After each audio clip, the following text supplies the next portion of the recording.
Bueno, otra vez, buenos días. Pues vamos a empezar la presentación y también ya nos platicaron aquí que históricamente siempre ha sucedido así. Para el desarrollo de todos los países lo que se busca es el comercio y en el comercio lo que se busca son rutas, ¿no? Es la ruta de las Indias con lo que descubrieron América, tenemos la ruta de la seda y tenemos muchas rutas que son históricamente muy famosas y con lo que acabamos de ver, pues el corredor interoceánico pues no es la excepción. También será una ruta para cortar la comunicación entre los continentes, entre Asia y Europa, por otro lado, ¿no? Entonces, el origen del corredor, pues siempre es, y de muchas rutas, es encontrar una ruta para el comercio. Y en la actualidad, el comercio, aparte de las rutas, lo que es muy importante son las reglas del comercio, ¿no? Y eso es importante tenerlo claro y déjenme platicarle que vamos a empezar a ver algunas cosas que queremos compartir con ustedes. La siguiente, por favor. Bueno, primero, y que comentaba un poco hace un rato, ¿por qué todo mundo voltea a México?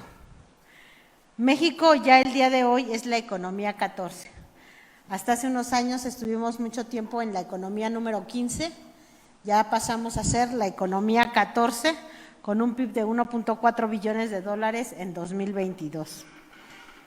México ha crecido mucho en tratados de libre comercio, existen 14 tratados de libre comercio con 50 países y algo que se llaman acuerdos de promoción y protección recíproca de las inversiones, 30 acuerdos con 31 países. Esto nos da un acceso de comercialización a producción que se haga en México, que nosotros podríamos mandar a 1,300 millones de consumidores potenciales, ¿no? Esos son grandes números. Son números que queremos conocer y miren, hace rato pasaban por ahí, yo tengo más de 20 y tantos años trabajando en la Administración Pública Federal y la verdad es que nunca había volteado a ver en mi vida un tratado internacional hasta que llegué a la Secretaría de Economía. Y ya cuando uno llega a la Secretaría de Economía y empezamos a ver los tratados, pues es cuando empezamos a hacer match, porque es impresionante a veces que dentro del gobierno no conocemos los aparatos y los instrumentos y las herramientas con las que contamos y eso es lo que limita muchísimo nuestro desarrollo. Entonces aquí un ojo y muy importante y por las cosas que nosotros que queremos transmitirles y comunicarles es que hay herramientas que nos permiten expandirnos más, pero es importante conocerlas. Y ahí cuenten con nosotros porque también lo que nosotros queremos es trabajar también en dar todas estas capacitaciones a todos los estados para también introducirlos. Porque si de la Secretaría de Hacienda, por ejemplo, no conocen los tratados internacionales que son como hermanos, o sea, están ahí más pegaditos, pues es bien complicado que los estados o que los municipios tengan conocimiento de esto. Entonces tenemos que tener y que trabajar por eso de manera coordinada. México, a junio, el principal socio comercial de México es Estados Unidos y en segundo lugar viene Canadá y luego China. Y continuamente estamos intercambiando ahí la posición de primero y segundo lugar entre Estados Unidos y Canadá. Pero China, que estaba mucho tiempo muy cercano en Estados Unidos como uno de los principales exportadores, ya no aparece en los primeros dos lugares. La siguiente, por favor. Lo que les decíamos hace un rato, tenemos un peso fuerte. Mucha gente se queja porque dice, pues un peso fuerte no es útil para las exportaciones, pero un peso fuerte sí sirve para importaciones y sobre todo para importaciones de maquinaria y herramientas. Entonces, este momento en que el dólar está fuerte es muy importante y lo están viendo los inversionistas también como una manera de traer maquinaria más barata, ¿no? Entonces, la producción nacional, nuestros inversionistas, los empresarios mexicanos, incluso algunas de las pequeñas empresas, no las micros, pero las pequeñas, lo pueden ver como una oportunidad para sustituir sus maquinarias y herramientas, porque tenemos un peso, es el momento de invertir en herramienta y maquinaria, digamos. ¿no? Tenemos un peso fuerte que se ha apreciado hasta un 17.4%. La inflación sigue bajando. Ahí la presentación es 4.79, pero es la de julio. Ya estamos abajo de 4.6. Las reservas internacionales siguen creciendo. No hay deuda y el PIB está creciendo. Cerramos el 2022 a 3.1 y todo lo que va en este año estamos arriba de 3.4, 3.6. Yo creo que va a ser muy fácil cerrar entre 3.5 y 3 y en 4% del PIB, pero fácil la economía. Los ingresos tributarios también siguen creciendo. Lo que decíamos de 2018 a 2022 fue un incremento del 26%. En la época de pandemia, México fue el único país al que no se le cayeron los ingresos. Fue el único. El otro país que no se le cayeron los ingresos fue Marruecos, pero porque tuvo cambios de ley. Tuvo cambios de ley para recuperar más dinero para poder enfrentar la pandemia. Pero sin cambios de ley, y aún con otros países que también hubo cambios de ley, de todos modos se le cayeron los ingresos. México fue el único país durante la pandemia que crecieron los ingresos. Y esto ayuda mucho porque el rebote, no llegamos tan abajo como otros países, entonces el rebote también es más fácil de recuperar la inversión, la posición y el crecimiento de donde estábamos. Y el día de hoy todos los indicadores nos dicen que ya estamos muy por arriba de 2018. O sea, ya recuperamos la pandemia, ya revertimos el proceso y ya estamos incluso por arriba y los números se empiezan a ver muy fuertes, muy sólidos, como los mejores en los últimos 20 y 30 años prácticamente en todo. La siguiente, por favor. Y eso se ha traducido en algo muy concreto, que son la forma en que se ha diseñado el presidente su programa de gobierno, que es primero los pobres. Entonces, todas estas medidas que fueron orientadas, y como lo dice el nombre de la conferencia y de lo que hoy nos tiene aquí, con el fortalecimiento del consumo interno. El fortalecimiento del consumo interno en la época de pandemia se logró con los programas sociales, con las pensiones a adultos mayores, con los apoyos en discapacidades, con los programas de Sembrando Vida. Todo eso hizo que las familias tuvieran acceso a recursos y pudieran mantener su nivel de consumo, y eso mantuvo también la pequeña economía, la base de la economía. Eso nos ha llevado a que se haya una disminución de los pobres. Fueron 5 millones de personas salieron de la pobreza entre 2018 y 2022. O sea, es un programa que ha dado resultados y que lo ha demostrado con números duros. Si nosotros observamos por regiones, aquí no traemos las gráficas, pero obviamente las áreas más castigadas eran las del sur-sureste. Por eso esta aportación a los 5 millones de menos pobres en el país vienen de la parte del sur-sureste. Y también todo el desarrollo de infraestructura generó empleos, mientras la iniciativa privada no estaba generando empleos porque estaban cerrados con la pandemia. El gobierno, en esta administración del presidente López Obrador, en lo que va de la administración, ha invertido más de 3 billones de pesos en inversión pública, que es la inversión más grande de los últimos 40 años, inversión pública. Entonces, todo esto ha permitido que aún con pandemia, por un lado, mantengamos el consumo interno con todos los programas sociales, pero además también la inversión pública fue la que estuvo moviendo, digamos, mucho de la economía nacional. Y fue de ambas partes, porque si bien es cierto que lo que mucho desarrolló fue todo la inversión en el Tren Maya, las empresas que están viniendo pues provienen muchas del norte, porque es donde estaba desarrollada la industria. Entonces CEMEX, las constructoras ICA, todas las Ricol, todas las empresas que están trabajando en el sureste son empresas que están en el norte y que ahí ahorita no tenían trabajo.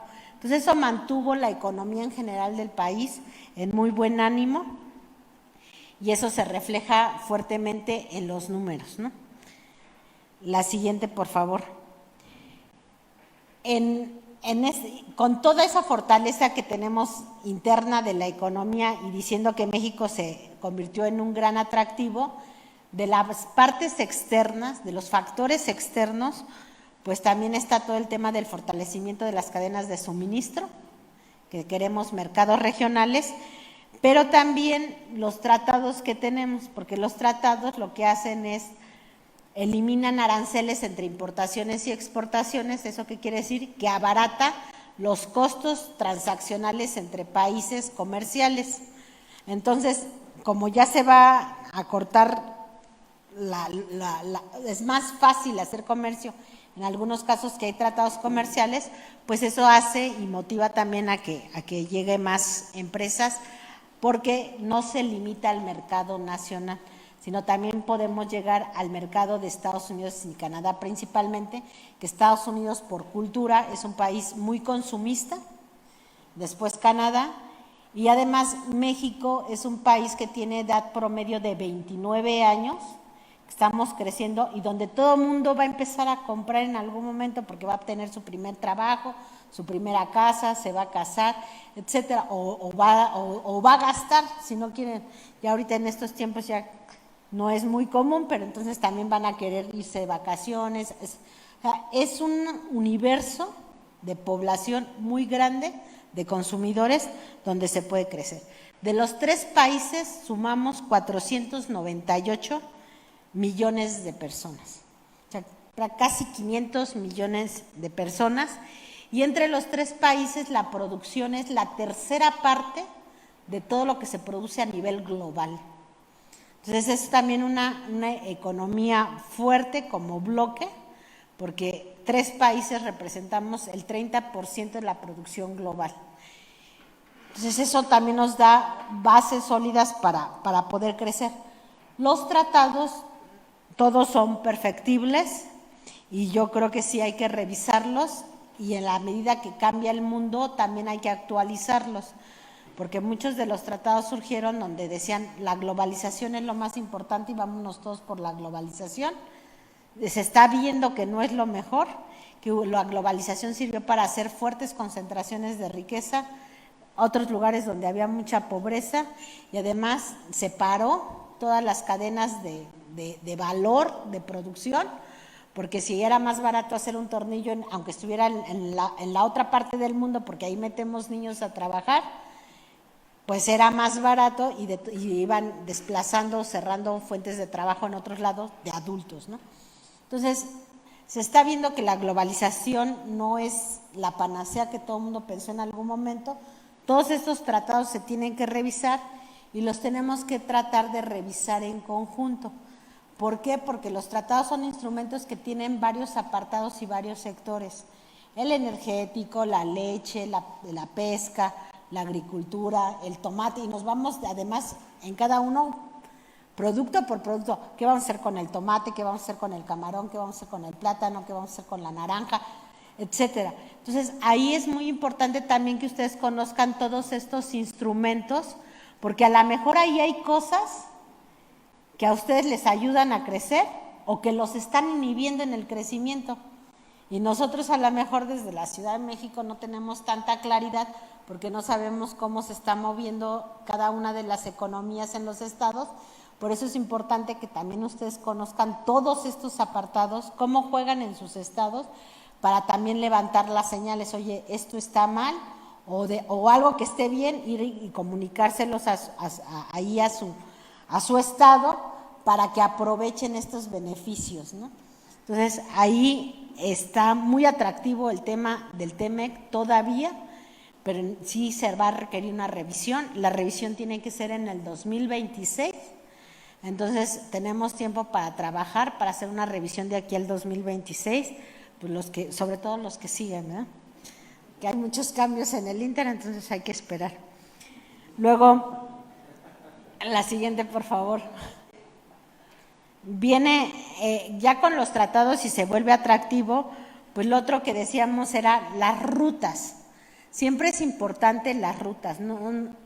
Y esto también tradúzcanlo en sus estados, porque en sus estados todo el mundo lo que nos tiene que ayudar a identificar son rutas y corredores.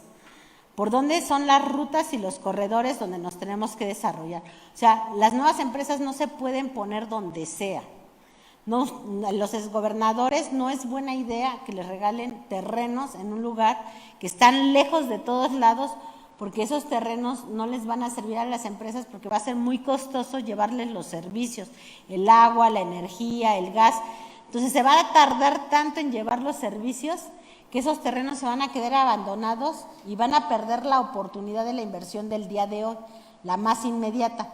Entonces, para tener una inversión inmediata, lo que tienen que identificar en sus estados son corredores y rutas de comercio que unan las cadenas de suministro. Por ejemplo, si en Ramos Arizpe tenemos una automotriz, pues nosotros sabemos que en Querétaro a lo mejor o en Guanajuato hay autopartes, pues cuál es la ruta carretera que los une y fortalecer todos esos caminos, tanto los federales como los estatales como los municipales.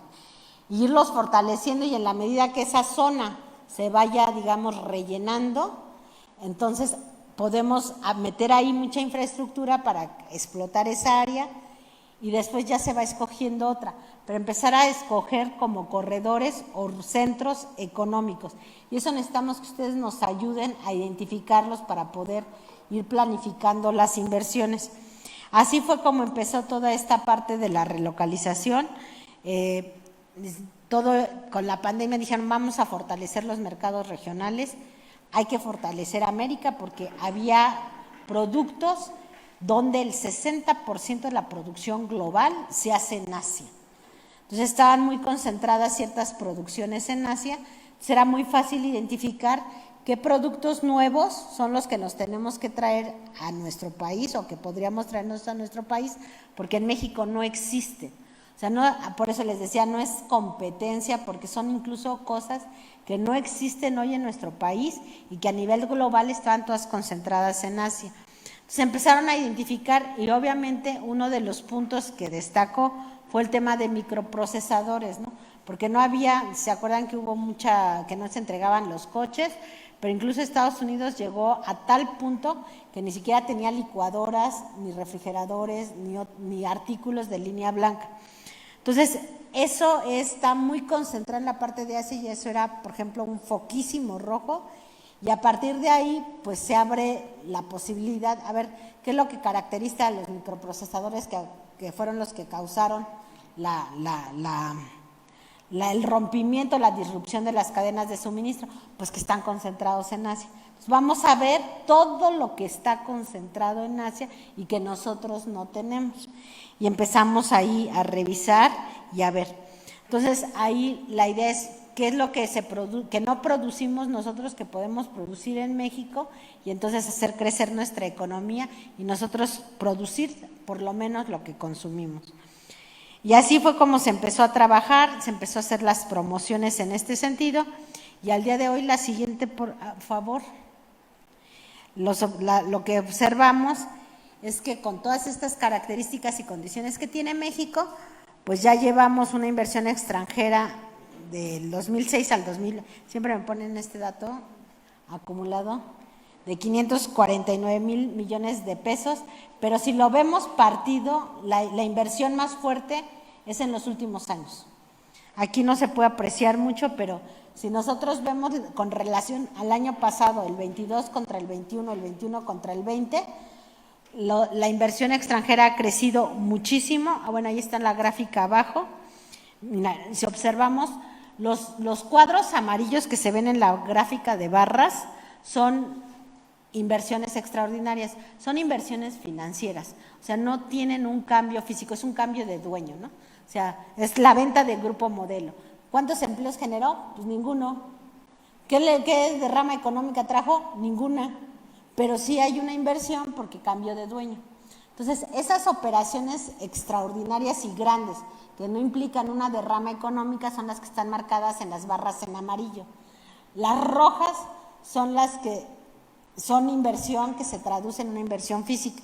Si nosotros observamos cómo se ve la línea roja, va creciendo, a pesar de la pandemia, se mantuvo la inversión porque se mantuvieron las finanzas públicas sanas, pero la del 23, si se ve ya un jalón grandísimo, ¿no? Entonces ya es un crecimiento muy importante. lo que está en amarillo en el 22 es la fusión de Televisa con Univisión y la reestructura de Aeroméxico, que también es hay un acomodo de cambio de dueños, ¿no?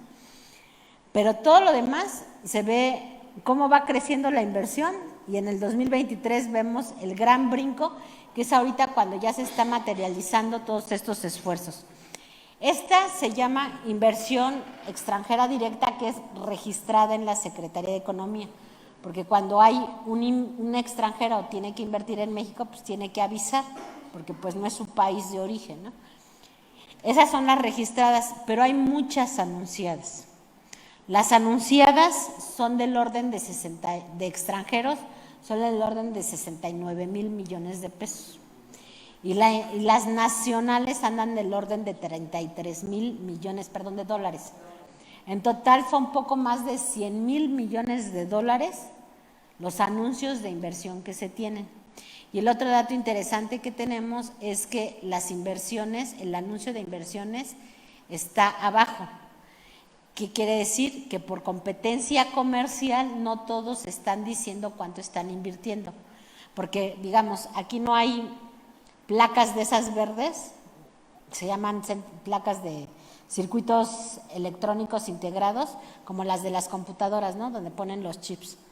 Pues van a venir algunos que van a entrar a la industria de electromovilidad.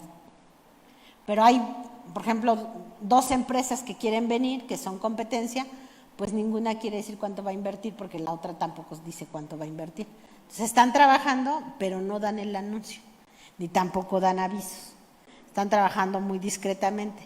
Una sugerencia, entre más discretos sean, hay más probabilidades que se quede la inversión en su estado. O sea, las empresas agradecen muchísimo la confidencialidad porque les genera problemas de competencia. Entonces, entre más discretos sean, es más conveniente. Tesla, por ejemplo, no ha registrado en esos 29,000 millones de pesos, ayer me lo preguntaban en la Expo Pyme Nuevo León, que si esos 29,000 millones tenían las inversiones de Tesla. Le digo, no, Tesla no ha registrado inversión.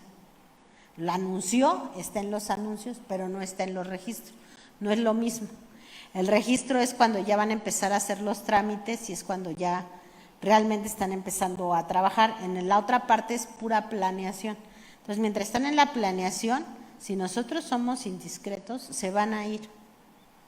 Entonces, esa es una recomendación para todo mundo, porque luego los gobernadores quieren dar anuncios, pero eso espanta las inversiones. Aquí en las inversiones lo que estamos viendo, ahí son las top 5, digamos, son Ciudad de México, Nuevo León, Estado de México, Jalisco y Chihuahua. Ahí lo que se observa es que las primeras inversiones donde se están materializando es donde ya hay industria asentada y que solo se tiene que ampliar. Entonces eso es mucho más rápido que una empresa nueva que llegue y se quiera asentar, o que sea completa, o que no existe en ese estado, y como no existe en ese estado, apenas va a empezar a trabajar en ese estado.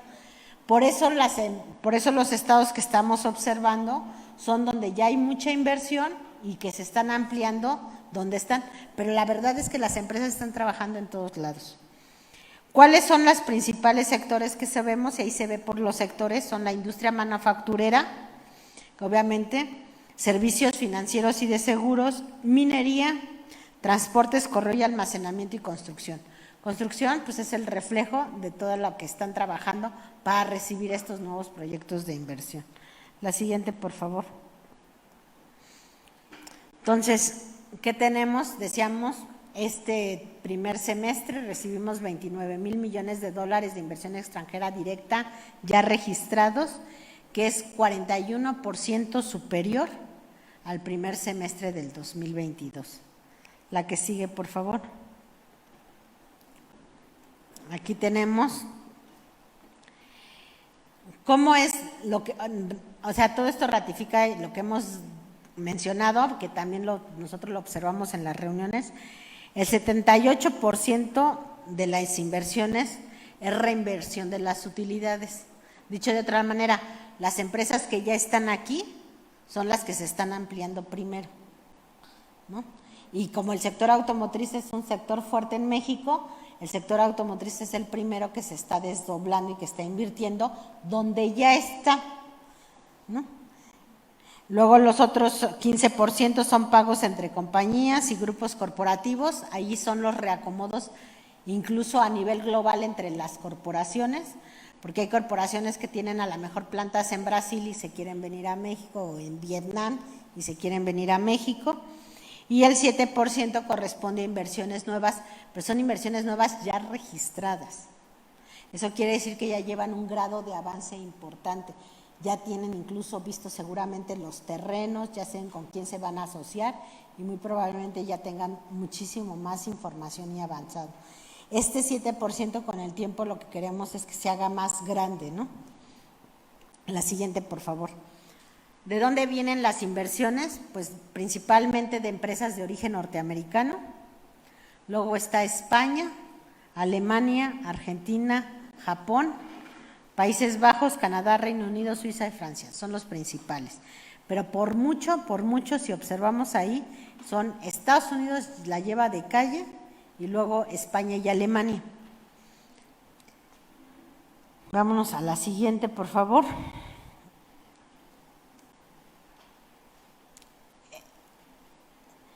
Aquí tenemos otra vez la inversión, cómo se está dando, principalmente manufactura, otra vez, sector automotriz y autopartes, servicios financieros, los bancos se le está tratando de presionar para que tengan aquí sus utilidades, para que abran créditos, para que, entonces aquí un poquito también ha sido por la regulación bancaria, que le dice, no saques el dinero, porque si tú tuviste las utilidades aquí, da créditos aquí. O sea, dame créditos aquí a las empresas privadas y también hazme créditos para las pymes y las MIPYMES, porque tus utilidades son aquí, que se quede el dinero aquí. Entonces, ahí hay una regulación que nos está ayudando a que se quede el dinero aquí para presionarlos a que aumenten los créditos, porque desafortunadamente ahorita el sector financiero no está a la velocidad que lo requiere la relocalización y los créditos, la parte de crédito está muy rezagada. La siguiente, por favor. Entonces, ¿qué decíamos de dónde tenemos que crecer y cuáles son las oportunidades sin tener que desplazar lo existente? Decíamos, pues son los semiconductores, la industria automotriz, toda la electromovilidad, todo lo que es eléctrica y electrónica, dispositivos médicos y farmacéuticos y la parte de agroindustria. Estas son empresas o sectores que pueden crecer sin desplazar nada ni nadie en ningún estado. Son completamente inversión nueva y que no, porque tampoco queremos competir entre los estados, ¿no? Nosotros queremos, como decíamos hace rato, que todo México goce de las mismas bondades, pero como queremos que todo México goce, pues no tiene ningún sentido que nos estemos peleando entre los estados. Entonces, para no cruzar y para no empezar a discutir entre los estados, pues mejor atraigamos eso que no tenemos, que es adicional. La siguiente, por favor. Y luego, lo otro es lo que decíamos, tenemos que identificar las rutas. Tenemos que identificar rutas. Ustedes tienen que identificar rutas de desarrollo económico o centros económicos, pool, zonas que podemos desarrollar. Nosotros como gobierno federal lo que vemos son rutas globales, porque nos toca la parte completa del país y nosotros lo que estamos viendo es cómo se sitúa México en el mundo. Y como ya lo vieron, pues con lo que nos acaban de explicar del archivo histórico, pues el Istmo siempre se vio como una ruta, como un paso para conectar o para cortar los tiempos entre la conexión entre Europa, América y Asia. ¿Por qué? Pues porque no, digamos que tenemos casi la misma distancia que si nos fuéramos por el otro lado del mundo, pero además tenemos a México en medio, que también nos ayuda a distribuir y a comercializar pues en otro continente, ¿no? Entonces, en lugar de ver dos continentes con una distancia igual o un poquito más corta, distribuimos la producción en 3 continentes, que ya el continente América pues no es nada despreciable por la cantidad de gente que decíamos que tenemos, ¿no? En América del Norte 500 millones de personas y luego si sumamos en Sudamérica Brasil, Argentina, también ya se convierte en un número bastante atractivo. Entonces, a nivel como país, el corredor interoceánico desde hace siglos, pues ha sido una ruta de paso que ahí está, ¿no? Entonces, esa era, pues sí o sí, que además se suma a los proyectos y a la visión que tiene el presidente Andrés Manuel, que suma y encaja súper bien, porque es el desarrollo también del sureste, que es una parte que había quedado mucho tiempo olvidada. Entonces, a nivel global es como obvio que pase. Y además es un corredor que le sirve a todo el país, porque como decíamos, como conecta los 3 continentes, lo más fácil de viajar de otro continente es llegar ahí por agua y luego de ahí ya se distribuye hacia arriba o hacia abajo, hacia donde quiera. Por eso se está trabajando en la interconexión del corredor interoceánico por tren, tanto al centro del país se conecta como con los dos lados del país por Kansas y por Ferromex, ¿no? Las empresas que tienen todo el sistema férreo, pero también llega por el centro. Kansas incluso ya se asoció con Estados Unidos y con Canadá. Ellos ya tienen rutas completas que llegan desde el corredor hasta Canadá. Y luego hacia el sur también se está trabajando el corredor interoceánico para que se una hacia Palenque y que se conecte con el Tren Maya, y con el Tren Maya ya tenemos toda la interconexión en la península de Yucatán, que las 2 penínsulas siempre ha sido un problema, tanto la de Yucatán como Baja California, porque siempre han estado aisladas como del contexto nacional. Y entonces, por estar aisladas, también resulta mucho más cara para la población llevar todos los servicios, los alimentos y demás. Entonces, esto también ayuda a conectar la península de Yucatán, que ahora en la pandemia fue de los estados más afectados, digamos. El kilo de tortilla llegó en Yucatán a 50 pesos, por ejemplo, porque está por los problemas de logística que tiene. Entonces, el desarrollo del Tren Maya le va a ayudar también a tener una logística más clara, y también la idea también es cómo conectar también hacia Baja California, ¿no? Entonces, al final del día, el bienestar de la gente, el acceso a los bienes, el acceso a precios accesibles y que les alcance, tiene que ver con abaratar los costos de logística. Por eso son tan importantes definir las rutas. Entonces, a nivel nacional, se tenía muy claro que lo primero era el corredor interoceánico. El otro es por un tema ya de concentración y de que ya hay mucha saturación, desafortunadamente en ciertas ciudades. Tenemos que cuidar ya cómo se están desarrollando las ciudades. La Ciudad de México, la Ciudad de Monterrey y la Ciudad de Guadalajara ya tienen un problema fuerte de gentrificación que se traduce en otros problemas adicionales y además en una pésima calidad de vida para las personas, sobre todo aquellas que viven en los suburbios. Entonces también tenemos que ver cómo ayudamos a no gentrificar tanto las ciudades y volver las zonas inviables o de mala calidad para la gente. Entonces ahí el otro es el tema del AIFA, porque el aeropuerto de la Ciudad de México está saturadísimo, ya no es viable para muchas cosas, y lo que se quiere también es fortalecer la carga y la carga mandarla al AIFA principalmente y dejar para puros pasajeros la otra. Entonces, si la carga se va al AIFA, el atractivo para que se muevan los aviones de la carga ahí es que toda esa zona también se desarrolle, y ahí otra vez vemos, hay que optimizar los costos de logística. ¿Cuál es la industria que usa aeropuertos? Esa es la que se tiene que desarrollar en la zona. Las que usan ferrocarriles, veamos dónde pasan los ferrocarriles y por ahí tenemos que desarrollar ferrocarriles. Y el otro gran proyecto es el Plan Sonora. Ahora, pues el corredor interoceánico, por lo que nos acaban de exponer, ¿por qué no se realizó desde el siglo XIX para acá? Entre otras cosas, pues fue falta en la ejecución, pero también fueron problemas de corrupción, ¿no? Digo, ¿a poco a nadie le ha...? No, yo creo que a muchos nos suena conocido la historia de que el proyecto no se termina y es una prórroga y otra prórroga y otra prórroga, ¿no? El tren de una inversión grande que es el tren de Toluca a la Ciudad de México, o el túnel Oriente para traer agua.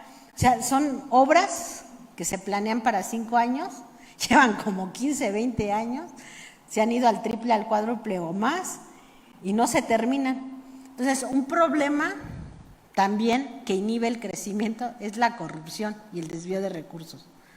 Entonces, si hay corrupción y desvío de recursos o presión a las empresas por algún tipo, no se van a sentar. Yo creo que son lecciones aprendidas que nosotros tenemos que cuidar mucho y cuidar a todos los equipos de trabajo para que todo se haga de manera muy transparente y correcta, porque sobre todo las empresas que nunca han estado aquí en México y vienen aquí, no conocen la cultura y empiezan a tener problemas o empiezan a tener extorsiones de cualquier tipo, las vamos a espantar. Y no vamos a espantar a una empresa, vamos a espantar a un país completo. Entonces, si una empresa de un país tiene una mala experiencia, lo van a comunicar y se van a ir. Entonces, también hay que tener mucho cuidado en eso y por eso la idea es trabajar juntos y estandarizar muchos procesos y alinear mucho la información para evitar que esto sea lo menos posible. Porque si no, pues vamos a ver pasar el periodo nada más de las inversiones, las vamos a ver pasar porque pues, no se van a querer sentar en esos lugares. Y nosotros no queremos que eso le pase a México. Entonces, ya más clarita la experiencia del corredor no puede ser desde el siglo XIX y por eso no se aterrizó. Entonces yo creo que ahorita que es una buena oportunidad para hacer las cosas bien y esto para que ayude muchísimo al país y para que se asiente la inversión, porque finalmente cada uno de ustedes en sus estados va a ser un representante de lo que una empresa va a ver que es México. Entonces tenemos una responsabilidad grande de cómo ve el mundo a México. ¿Cómo queremos que nos vean allá afuera y no espantemos a las inversiones? Porque la verdad es que eso se fijan más de lo que ustedes se imaginan, porque pues es como cuando uno sale alguna vez de vacaciones y que no conoce absolutamente a nadie, pues toma ciertas precauciones, ¿no? Porque no sabes dónde andas. También las empresas, hay empresarios que no habían venido nunca a México y que están viniendo y ni siquiera conocen México, ni de vacaciones. Entonces, si vienen por primera vez y se encuentran con una mala experiencia, se van a ir luego, no van a visitar otro estado y además lo van a decir a los cuatro vientos a su país y no van a venir. O van a ir, a lo mejor si es muy conveniente México, pues van a ir a otro estado y ese estado va a salir perdiendo, ¿no? El que lo recibió primero y lo ahuyentó. Entonces, sí tenemos que cuidar muchísimo ahorita todos nuestros equipos de trabajo y todas nuestras áreas de gobierno. La siguiente, por favor. Entonces, aquí lo importante es, así como en el país empezamos a ver ahorita zonas, el objetivo yo creo que ahorita que es tanta la inversión que está llegando, que podríamos poner centros económicos o corredores en todo el país de prácticamente todo. Entonces, ahí la idea es, con independencia que estamos trabajando en estos porque se están priorizando y nos están sirviendo como ejemplos, estos no son los únicos lugares a donde está llegando la inversión. Eso sí es importante decirlo, porque como decía, la industria automotriz si ya está sentada en algún lugar, se va a desdoblar y primero se va a poner ahí. Algunas empresas, agroindustria también se va a poner donde ya está. Entonces, si bien nosotros estamos enfocados a esto es interesante porque son centros económicos completamente nuevos, que se está partiendo de cero. Entonces, digamos, ahí lo que conviene son como dos acciones, como una estrategia para los centros económicos que ya existen y la otra para los centros económicos nuevos. Los centros económicos que existen, ustedes tienen que identificarlos, tienen que poner un límite, porque por ejemplo la Ciudad de México ya no puede crecer más, tampoco ya no puede crecer algunas partes del Estado de México, porque ya los servicios se vuelven inútiles y ya no hay capacidad ni de distribución de energía ni de gente para entrar a trabajar, así Guadalajara y Monterrey. Entonces hay que encontrar zonas distintas, por ejemplo, Monterrey se está moviendo algunas hacia pesquería, pues es una buena opción porque es una zona que es económicamente más pobre y tiene espacio, no está en el centro de la ciudad y se puede desarrollar. Entonces ustedes busquen en sus estados qué zonas pueden ser y combinen, que sean comunidades que no tienen opciones de trabajo, que estén cerca de las carreteras y que se puedan interconectar rápidamente y que se puedan llevar los servicios, porque esa es la mejor manera de trabajar la federación con el Estado junto, porque para desarrollar un centro económico necesita haber energía eléctrica, tiene capacidad de generación, eso lo tiene que tener el gobierno federal, pero si los corredores están muy dispersos no va a alcanzar para todos. O sí, pero se tienen que ordenar porque no vale el tiempo, no se van a poder hacer todos al mismo tiempo. Entonces tenemos que ponernos de acuerdo y lo ideal sería que conectáramos los corredores. O sea, que si el corredor, por ejemplo, el de Querétaro se conecta con el de Guanajuato, se conecta con el de San Luis Potosí y se conecta, no sé, hacia arriba, ¿no? Hacia Aguascalientes también o lo que sea. Pero el chiste es, vamos viendo cómo hacemos corredores económicos que se conecten incluso con estados, porque eso optimiza la infraestructura. Y entonces el gobierno puede entrar al mismo tiempo prácticamente a lo largo de toda esta zona y no hay que un estado vaya primero y otro vaya después. O sea, esas son las cosas a las que necesitamos que nos tienen que ayudar y que hay que hacerlas ahorita, porque ahorita es cuando la gente está queriendo meter el dinero. Entonces, esto nos ayuda nada más para entender cómo se hace un proyecto desde cero. Tanto el Plan Sonora como el AIFA, como el corredor. La que sigue, por favor.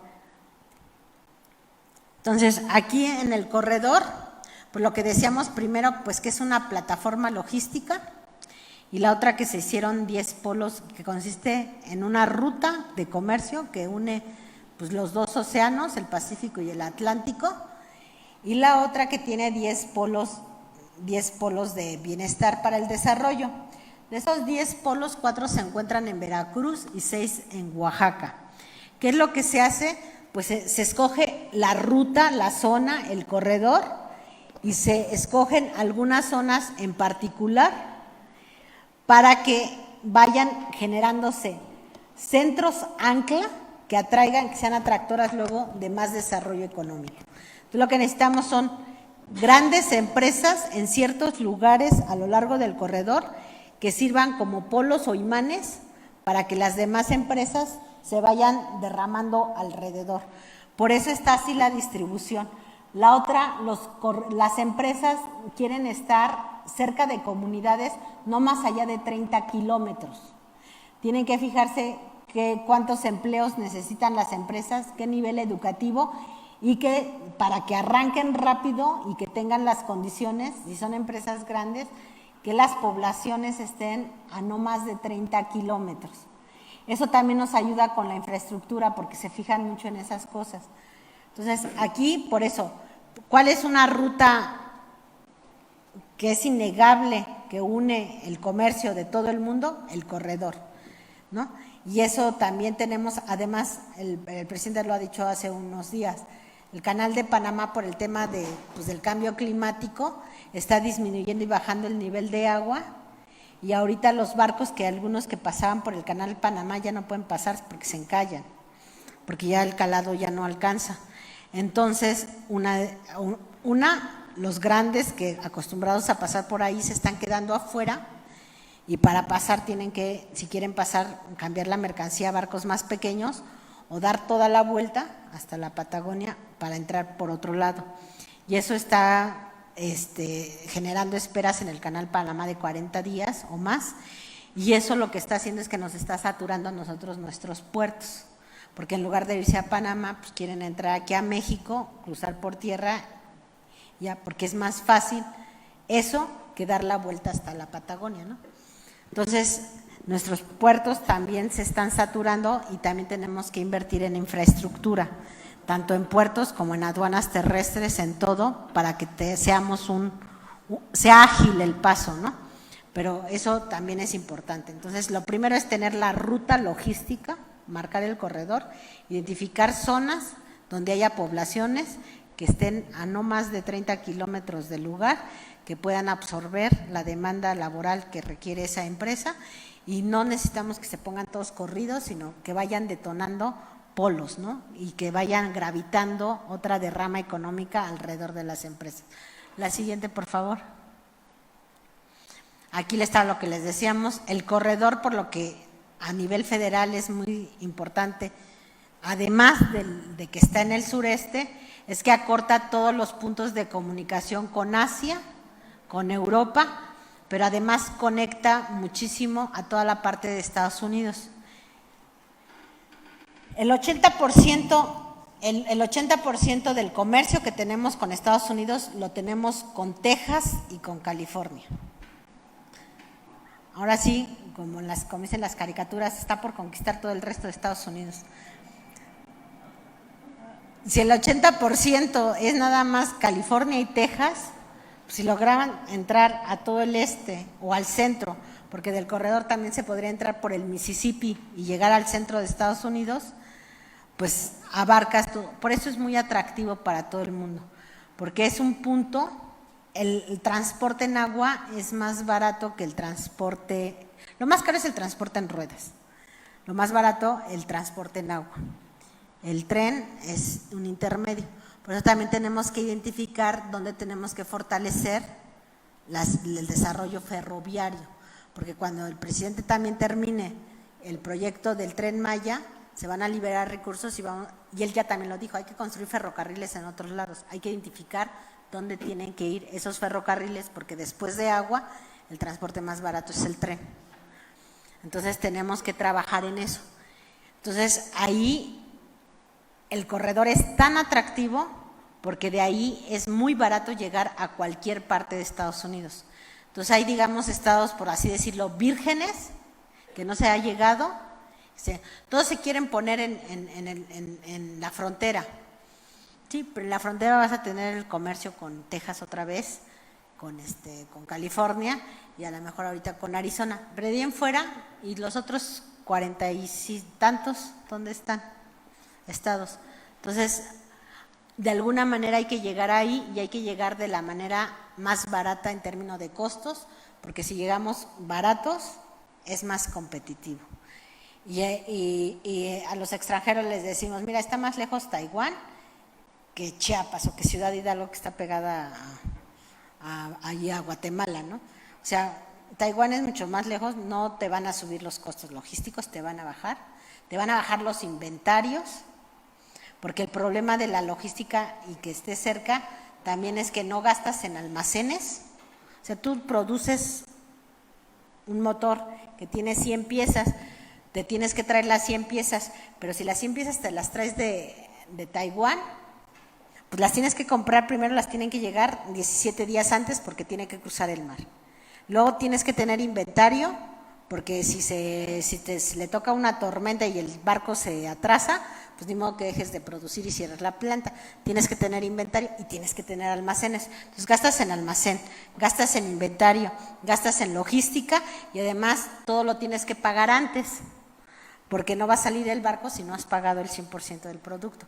En cambio aquí, en el mismo territorio, todo es más barato. Entonces eso es muy atractivo.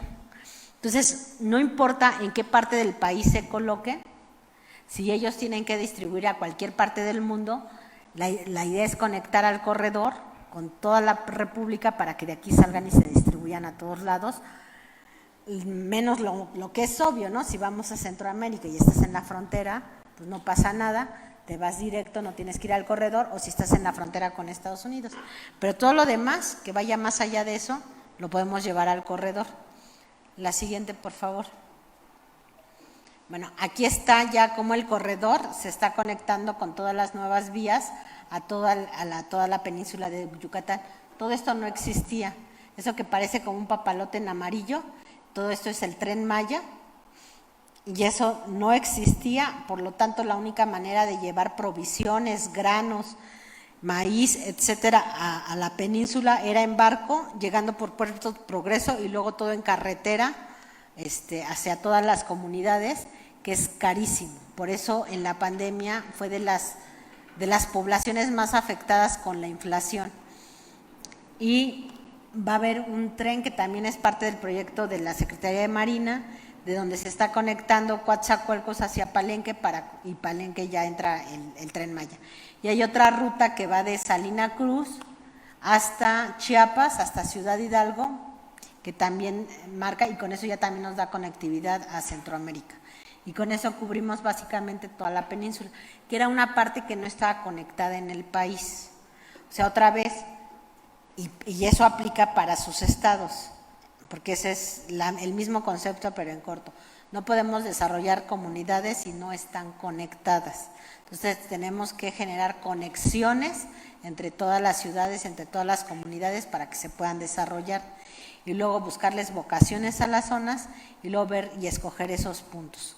Y luego ver cómo nos pegamos entre estados para que sea una cadenita y entonces sea más barato y hacerlo todo de un jalón. La siguiente, por favor. Aquí están ya más a detalle los polos para que sepan. Se están licitando 5, son los 4 que están en Veracruz, uno que está aquí en Oaxaca, que está en Salina Cruz, y son polígonos que van de 200 hectáreas hasta poco más de 500 hectáreas. Todos son de diferente dimensión y están a lo largo, todos están sobre el ferrocarril y también muy cerquita pasan las carreteras, ¿no? La siguiente, por favor. Aquí está. Obviamente también ya hay empresas que están en el corredor, que siempre se las presentamos cuando vienen. Es muy importante también que conozcan las empresas, quién más está por ahí para ver que no son los únicos y que platiquen con los CIOs, porque si platican entre los CIOs también ayuda porque se autogeneran confianza. Esas son empresas ya grandes que están instaladas en la zona, para que ellos vean que sí hay capacidad técnica de gente y solvencia para que se haga crecer la industria. La siguiente, por favor. Las vocaciones que estamos abriendo en el corredor, como ahorita es una zona completamente nueva, pues de todo lo que consideramos áreas estratégicas en economía, pues lo que hicimos fue exponer prácticamente la mayor parte. Por ejemplo, eléctrica y electrónica, la tenemos en Mexicali, la tenemos en Tijuana, en Chihuahua, y luego ya hay un poquito en Jalisco, pero es muy poca la electrónica comparado con lo que consume el país y con lo que se consume a nivel global o a nivel de América del Norte. Semiconductores, pues no hay, ya sabemos que todos están en Asia, se está trabajando en traerlos. Luego está el sector automotriz y electromovilidad, autopartes, dispositivos médicos, farmacéutica, agroindustria, equipo de generación eléctrica. Eso es también porque en Oaxaca tenemos la ventosa para las eólicas, maquinaria y equipo, tecnología de la información y comunicación, metales y petroquímica. Por ejemplo, sirve entender los tratados porque, por ejemplo, hay una parte que dicen los tratados para la industria automotriz. Todos los coches, para que tengan el beneficio del tratado, todo el acero y todo el aluminio debe ser fundido en la región de América del Norte. Si no está fundido en la región de América del Norte, no tiene los beneficios del tratado. Entonces eso nos obliga a que crezca la metalurgia y la siderurgia en nuestro país, que también son empresas importantes que generan empleos y también sueldos altos. Entonces, todas estas cosas nos ayudan, por eso está ahí también lo de metales o la petroquímica. La siguiente, por favor.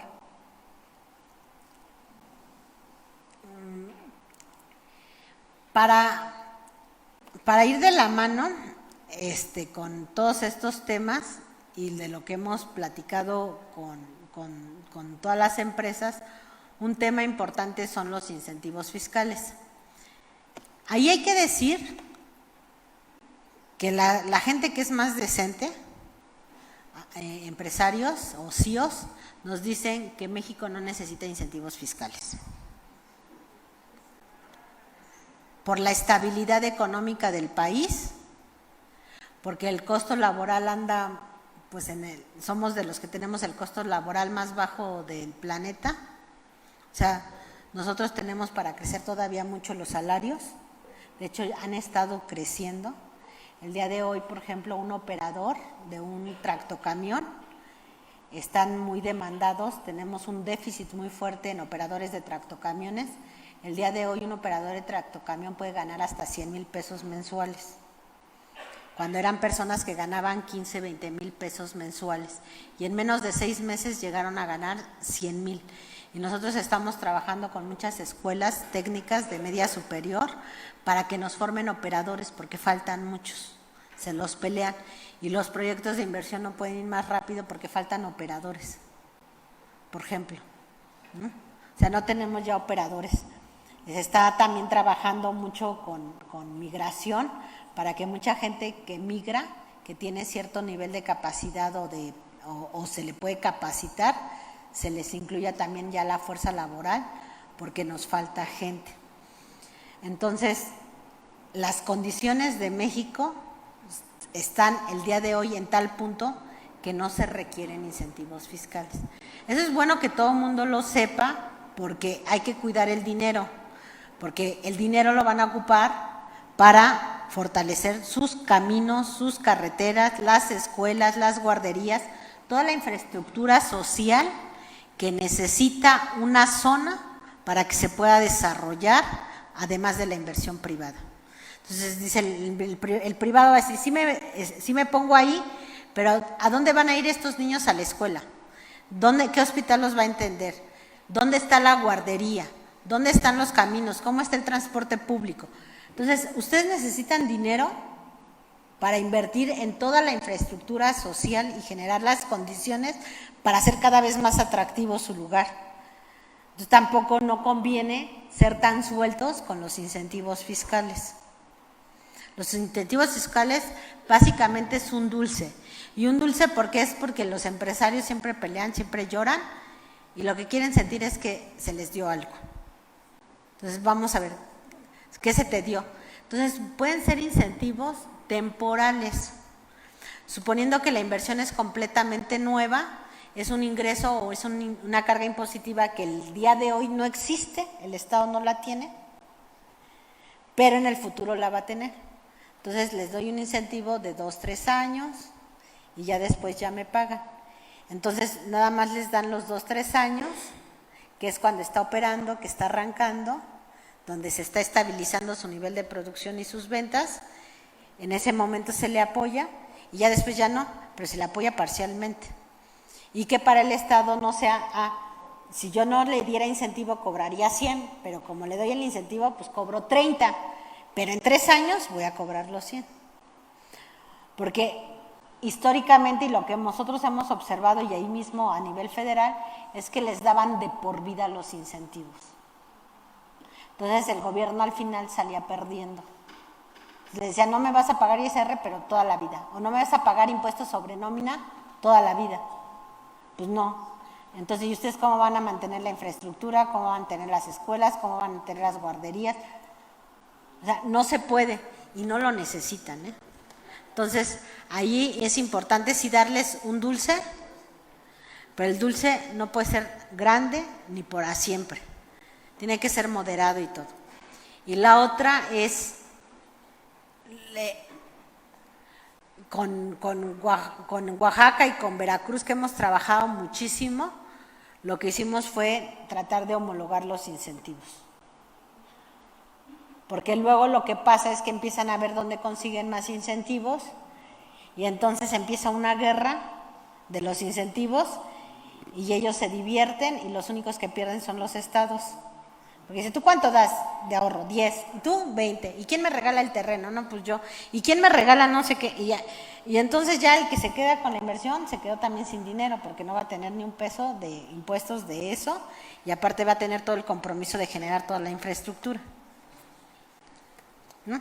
Y el único que gana es el empresario. Entonces, si todos nos coordinamos para dar más o menos lo mismo, yo creo que también ayuda para que sea más estable. Y también es más sencillo porque lo otro, por ejemplo, un presidente municipal que agarre y dice, yo te regalo aquí los terrenos, y luego cómo vamos a llevar ahí la energía, y el tren, y el transporte público, y las escuelas, y la guardería, y la gente. Entonces se vuelve muy complicado. Entonces, por eso es importante ir planeando y ir ordenando. Entonces, algo que siempre piden son los incentivos. El día de hoy no se necesita, sin embargo, para darles un dulce se les puede dar algo que sea poquito, que sea temporal y que sea parcial. Y con eso van a estar contentos.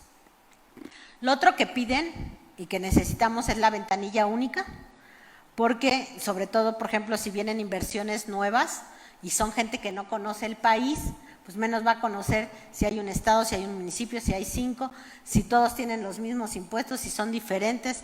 Entonces sí necesitamos ventanillas de atención únicas.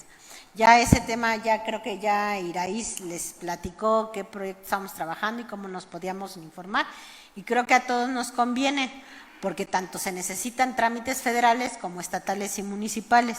Si todo lo ponemos junto y cada quien nos capacitamos en todo, digamos, podemos orientar mejor cuando llegue una empresa, y también entre más ordenado sea, es más ágil su decisión de venirse a invertir aquí en México, pero también le va a dar cierta tranquilidad y comodidad que tenga tanta transparencia en los trámites, y también va a tomar la decisión, va a ver al país como algo más eficiente y transparente. Entonces, otra parte es la ventanilla única. Seguridad en el corredor y en todo el país, un tema es el tema de seguridad. También los empresarios se fijan mucho en el tema de seguridad. En el CID no tenemos este problema porque es la Secretaría de Marina, y a todo lo largo del CID va a tener destacamentos. Pero en los lugares y en los corredores donde no hay, no están como el Tren Maya o como el corredor que no está la Marina o que no está el Ejército, pues tenemos que ver cómo optimizamos los recursos de la Guardia Nacional. Entonces también, si nos armamos en corredor, también es más fácil, porque entonces no dispersamos los elementos y no va un solo elemento a cuidar a 20 malosos, sino tenemos 20 elementos cuidando 30 empresas, y son nada más 10 malosos, y entonces está más fácil. Entonces eso también fortalece los temas de seguridad, porque podemos tener corredores de desarrollo y entonces en lugar de que la guardia se nos disperse por todos lados, pues la podemos orientar a ciertos lugares, podemos fortalecer la seguridad, y también eso también le da mucha confianza al inversionista y también a la gente, porque en la medida que se desarrollan las empresas se va teniendo más empleo de mejor calidad, y nuestros jóvenes tienen otras opciones que no sea la delincuencia organizada, y que se puedan incorporar de una manera más honorable a la vida productiva. Entonces, eso también nos ayuda mucho. Entonces, el tema de seguridad, en el caso del corredor y en el caso del Tren Maya, está prácticamente resuelto, porque están los destacamentos tanto de la Marina como del Ejército. En los otros lugares, lo que tenemos que hacer es coordinarnos para que sean corredores. Y mientras yo platicaba con las empresas, miren, si ustedes estuvieran en un solo corredor, digo, el dinero es de ustedes se pueden poner donde quieran, pero si nos ponemos por centros económicos y de manera vinculada, y tienes que llevar mercancía desde Guanajuato hasta Texas, por ejemplo, pero todos los corredores pasan por el mismo lugar, pues entonces se puede incluso la Guardia Nacional generar escoltas, y se hacen programaciones de viajes, y va toda la mercancía vigilada, cuidada, hasta que cruza la frontera. Entonces eso también lo hace más fácil y más ágil, y la gente también está más tranquila, y lugares que podrían ser ahorita, el día de hoy, más inseguros, pues podrían quedar cobijados y abrazados con toda esta estructura, y al final se traduce en un México con menor delincuencia organizada, y con más oportunidades para las nuevas generaciones, que vamos quitándole gente que se sume con ellos. Entonces eso también es importante, por eso es la idea de tener la planeación y la conexión. Lo dice infraestructura, no alcanzo a leer. Información. Infraestructura competitiva, ya lo que les dije, ¿no? Acortar los costos, las rutas. Es muy importante pensar en las rutas. La siguiente, por favor. Miren, por ejemplo, para el corredor, ¿cuáles fueron los incentivos que se ofrecieron? Depreciación acelerada de la inversión. ¿Eso qué quiere decir? Que cuando tú tienes que pagar impuestos, pues descuentas la inversión, y entonces si tenías que pagar 100 de impuestos, pero tienes 200 de inversión, pues descuentas, no pagas impuestos ese año y te quedan 100 por abonar, ¿no?, al siguiente. Al final del día pagan todos los impuestos, pero de manera diferida. Por ejemplo, ese no tiene un impacto fiscal en el largo plazo. La depreciación acelerada no le pega, sino simplemente adelanta el descuento, pero al final nos pagan todo. Entonces, a ellos les sirve porque nada más les das un apoyo mientras arrancan, y a nosotros nos sirve porque no perdemos nada en el largo plazo.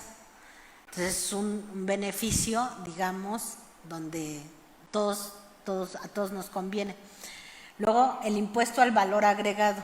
Y la depreciación acelerada son los primeros 6 años para agarrar inversiones suficientemente grandes. Luego viene descuentos al impuesto al valor agregado. Esto es un poquito para desarrollar el corredor.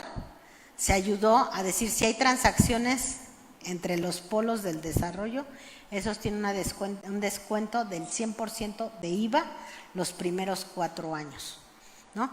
Entonces, ¿qué es lo que logramos con eso? Es que si una persona, una empresa, tiene la idea o la intención de ocupar el corredor, él puede convencer a toda su proveeduría, a los que les compra, a los que les vende, que se pongan ahí cerquita, porque entre ellos no va a haber IVA. Y entonces uno jala a los demás, al que le compra y al que le vende. Entonces es una manera de motivar para que crezca más rápido la zona por 4 años. Impuestos sobre la renta, el ICR, igual también, los 3 primeros años hay una tasa de descuento del 100%, los siguientes 3 años hay una tasa de descuento que puede ser del 50% al 90%, y la tasa de descuento es más grande entre más empleos tengan, mejor pagados y más inversión. O sea, va a ser ahí una ponderación, y entre más beneficios deje a la comunidad, pues la tasa de descuento es mayor. Pero todos estos incentivos no pasan de los primeros 6 años. Ya después, ya que contribuyan para que ayuden al mantenimiento de la zona. La siguiente, por favor. Bueno, ahorita no traigo los estatales porque a veces les lo presentan ellos, pero en los gobiernos estatales también dieron beneficios, pero van con la misma lógica, ¿no? Son facilidades administrativas, son incentivos, pero son incentivos que no son permanentes, porque no los necesitan y los estados sí. Bueno, aquí ya están los polos que se están desarrollando. Nada más para contarles cómo vamos. Cuando se abrió el concurso, hubo 100 empresas diferentes que dijeron, estamos interesadas en participar. Luego, el siguiente paso es hacer un registro. En ese registro pasaron 65, de 100 pasaron a 65. Después que ya están esas 65, hay que pagar un derecho de participación para tener acceso a un cuarto de datos donde está ya la información detallada del polo y que ya puedan empezar a hacer sus propuestas. Es para pagar, han hecho 31 pagos, 12 empresas distintas, hasta el último corte que yo tengo, si no ahorita nos corrige la Secretaría de Marina, pero eran 12 empresas diferentes que habían hecho 31 pagos. Y son 5 polos. O sea, hay 30, o sea, al final el pago es el que te dice en cuántos polos están interesados, ¿no? Entonces hay 30 personas interesadas en participar en 5 polos. O sea, hay una demanda por lo menos de 6 empresas por cada polo, así un promedio sencillo. Eso nos da idea de lo atractivo que suena para la gente. Y lo que están comprando aquí es un paso y una logística. Por eso es importante que ustedes también al interior de los estados vean bien sus rutas y vean cuáles son los nodos de logística más importantes, que conecten al estado, o sea, que sea más fácil llegar de cualquier lugar del estado ese nodo, pero también de ese nodo a los otros estados vecinos, para que empezara a desarrollar las rutas y empezar a trabajar sobre esas rutas toda la infraestructura pública, tanto la federal como la estatal. La que sigue, por favor. Bueno, aquí están el resto, estos van a venir en una siguiente etapa, que son los de Oaxaca, que es el Matías Romero, Ixtepec, San Blas Atempa y Ixtepec y Santa María Mixtequilla. Esos son los que vienen en una siguiente etapa. Todos estos fallos se van a dar antes, los primeros 5 en noviembre y estos otros 5 el 29 de diciembre. O sea, todos los fallos se van a dar este año. La siguiente, por favor. Y bueno, antes de estos, los fallos se tienen que dar este año porque nosotros queremos que arranquen las inversiones el próximo. La otra característica interesante o diferente que se hizo en estos polos es que al inversionista le interesa comprar la tierra, porque eso le da certeza jurídica donde va a montar su inversión. Pero a nosotros nos interesa que no haya especulación inmobiliaria, porque también hay mucha especulación inmobiliaria. Entonces, cuando hay especulación inmobiliaria, por ejemplo, para este proyecto, nosotros sí notamos una desesperación por las empresas inmobiliarias de participar, pero ellos no tienen ningún interés en que se desarrolle rápido ahí la industria. ¿Por qué? Porque su propiedad y su terreno vale más cuando ya esté más desarrollado. Entonces nadie quiere ser el primero en arriesgarse. Todo el mundo quiere vender hasta que ya sea más caro. Entonces, ¿qué es lo que pasa? Si nosotros le soltamos a los inmobiliarios no tienen incentivos para traer la inversión rápida. El que tiene el incentivo para la inversión rápida es la empresa en sí misma. Entonces, lo diferente de esta subasta fue, no vamos a vender terrenos, porque si vendemos terrenos, los van a comprar los inmobiliarios y quién sabe cuándo se desarrolle. Entonces, lo que nosotros decimos es un proyecto de polos de desarrollo. Entonces, para que no haya especulación, como se diseñó el concurso, es el que gane, le voy a dar una concesión por 2 años, con un compromiso de venta si cumple con un objetivo de inversión. Entonces, en 2 años ya se va a ver si ellos ya están invirtiendo, ¿no? Que ya estén invirtiendo. Vamos a revisar a los 2 años cómo van. Si están invirtiendo, pero todavía les falta para llegar a digamos, todos los proyectos tienen algo que se llama un monto crítico de inversión de no retorno, donde ya es más difícil salirse que volver o sea, es más costoso irse a otro lado que continuar ahí. Si no han llegado a ese monto crítico, les damos otros 3 años. Esto fue hablando con todas las empresas, y todas las empresas, ellos nos manejaban que ellos pueden entrar en operación de 2 años a 5 años las más complejas, pero casi todas en promedio son 2 años. Entonces, por eso escogimos los 2 años. Pues son 2 años, si sí está invirtiendo, se ve que está invirtiendo, pero aunque no haya llegado a su monto crítico, se les amplía la concesión a 5, pero en 5 ya tienen que tener ese monto crítico de inversión, y entonces ya se les enajena la propiedad y sigue. Si no, se recoge y se vuelve a subastar. Porque si no, y ustedes lo saben, hay muchos parques industriales que tienen años, están ahí, y si algunas veces son hasta pueblos fantasma porque no llega nada. Y no llega nada porque no hay interés en desarrollarlo, porque el inmobiliario lo que quiere es venderlo cuando ya esté caro. Pero para que esté caro tiene que haber desarrollo, entonces se vuelve como el problema del huevo y la gallina. Entonces es mejor mandárselo a la industria. Este fue un toque distinto que se hizo a todo lo que se había pensado en administraciones anteriores. Y eso lo que está haciendo es que el que llegue a participar y el que muestra interés es la empresa en sí misma. Y entonces es la empresa el que contrata al parquero industrial para que le haga el parque, pero ya con los tiempos de la industria, es al revés. Entonces eso nos ayuda mucho porque le da velocidad a todo y nosotros creemos que el próximo año vamos a tener ya algunas empresas ancla ya avanzadas antes de que acabe la siguiente administración. Y de acuerdo a los industriales, dado que ellos buscan desarrollos digamos, en circunferencias de 30 kilómetros,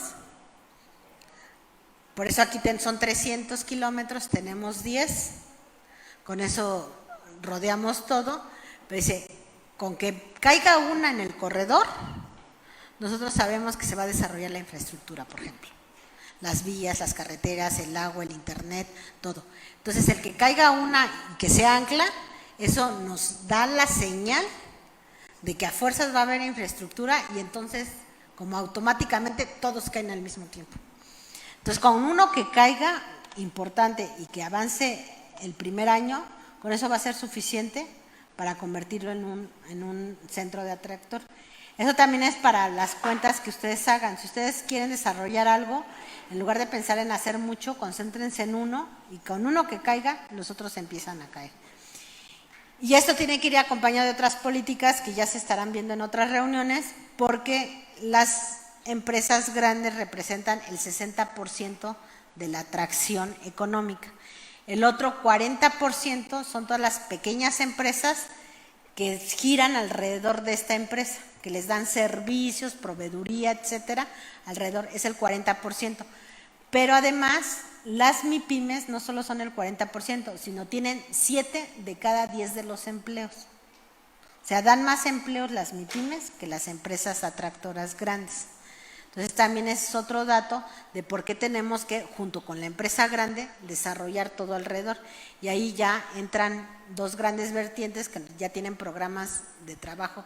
Aquí la Secretaría de Economía con IRAIS y con OE, que uno es todo el tema de MIPYMES, la ventanilla única ya la vieron, pero a toda viene otra parte que se está trabajando, pero va a tener impacto a nivel estatal, pero se está trabajando a nivel federal, es el desarrollo de talento, que se está trabajando con la Secretaría de Educación para ir actualizando todos los planes de estudio. Y es importante decirles que desde el semestre pasado, a nivel medio superior, se estuvieron cambiando muchos planes de estudio ya para ir perfilando gente para lo que se necesita. Y el día de hoy tenemos 17, 16 institutos tecnológicos nacionales que ya tienen la carrera de semiconductores y el programa de estudios fue visto con todas las empresas más avanzadas de semiconductores. Y están ahorita desarrollándose en las universidades, en los institutos tecnológicos que están cercanos a donde ya existe ahorita industria de semiconductores, que es pequeña y empezaba como ensamble, pero que ahorita va a crecer y se va a desdoblar. Entonces, esa es la otra parte. Entonces, es el desarrollo de las MIPYMES y el desarrollo de talento. Por último, ya les habíamos comentado lo de la ventanilla. Y la idea, pues sí, es que conozcan el corredor por varias cosas. Si hay una empresa grande que esté en alguno de estos estados, a lo mejor le interesaría tener aquí en el corredor un centro de logística, porque aquí va a haber recintos fiscales, va a haber nodos, que les sirva para traer su producto aquí y de aquí distribuir a otras partes, a otros continentes. O al revés, que reciba aquí proveeduría o alguna cosa que necesite y luego lo distribuya hacia el interior. Entonces, hay algunas empresas que ya a lo mejor les podría interesar para que ustedes también lo difundan, pero también el otro motivo, que nos ayuden a difundirlo, la otra, que es importante que nos ayuden a difundirlo porque si quisiéramos, preferentemente, que en el corredor fuera predominantemente empresas nacionales, para que no se convierta después en un canal de Panamá y que nos lo entreguen 100 años después. Entonces, mejor que sean predominantemente empresas nacionales. Entonces, ese sí es un deseo, digo, pues finalmente es una licitación abierta, pero sí preferentemente quisiéramos empresas nacionales para que ustedes manden, si tienen. Y la otra es platicarles la experiencia para ver cómo empezamos a diseñar y a pensar un centro económico desde cero. Bueno, este no estaba desde cero porque está desde el siglo XIX, pero sí ya estaba escogido el lugar, pero ¿cómo le hacemos para que funcione? Porque para que funcione no es tan fácil, porque también desde el siglo XIX lo pensaron y no han hecho nada, ¿no? O sea, pasaron todos los gobiernos que se puedan imaginar y nunca salió. Entonces, algo puede visualizarse muy fácil, pero pueden pasar siglos en materializarse si no nos aplicamos. Entonces sí es un poco importante, bueno, es importante primero que conozcan el proyecto, luego ver qué se considera para un centro nuevo, y la otra también es cómo nos organizamos, porque la inversión que está llegando a México es mucho más grande de lo que nos podemos imaginar y nos está rebasando. Y nos está rebasando a todos. Hace unos semanas platicaba con un empresario mexicano, pues uno de los 10 más ricos de México, y platicábamos, me decía, ¿cómo ves? Le digo, pues yo siento que esto se está desbordando, se está llegando más inversión de la que podemos manejar, y hay que ordenarla, porque si se empiezan a acomodar donde sea, va a ser puros proyectos muertos, porque van a quedar tan separados y tan aislados que no vamos a poderles llevar los servicios y se van a convertir en un elefante blanco. Entonces sí tenemos que tener cuidado en cómo planearlo, y yo se los digo a todas las personas con las que tengo reunión, siempre.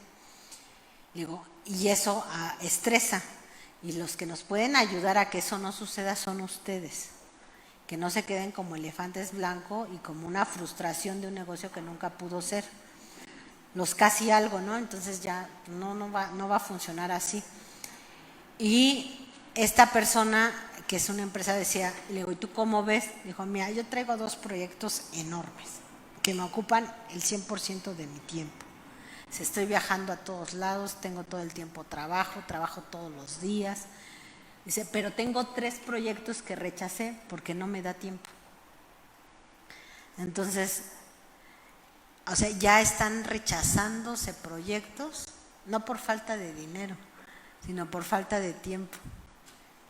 Entonces, en la medida que nosotros seamos ágiles también para aterrizar las inversiones, también ellos se desocupan más rápido y sueltan más dinero.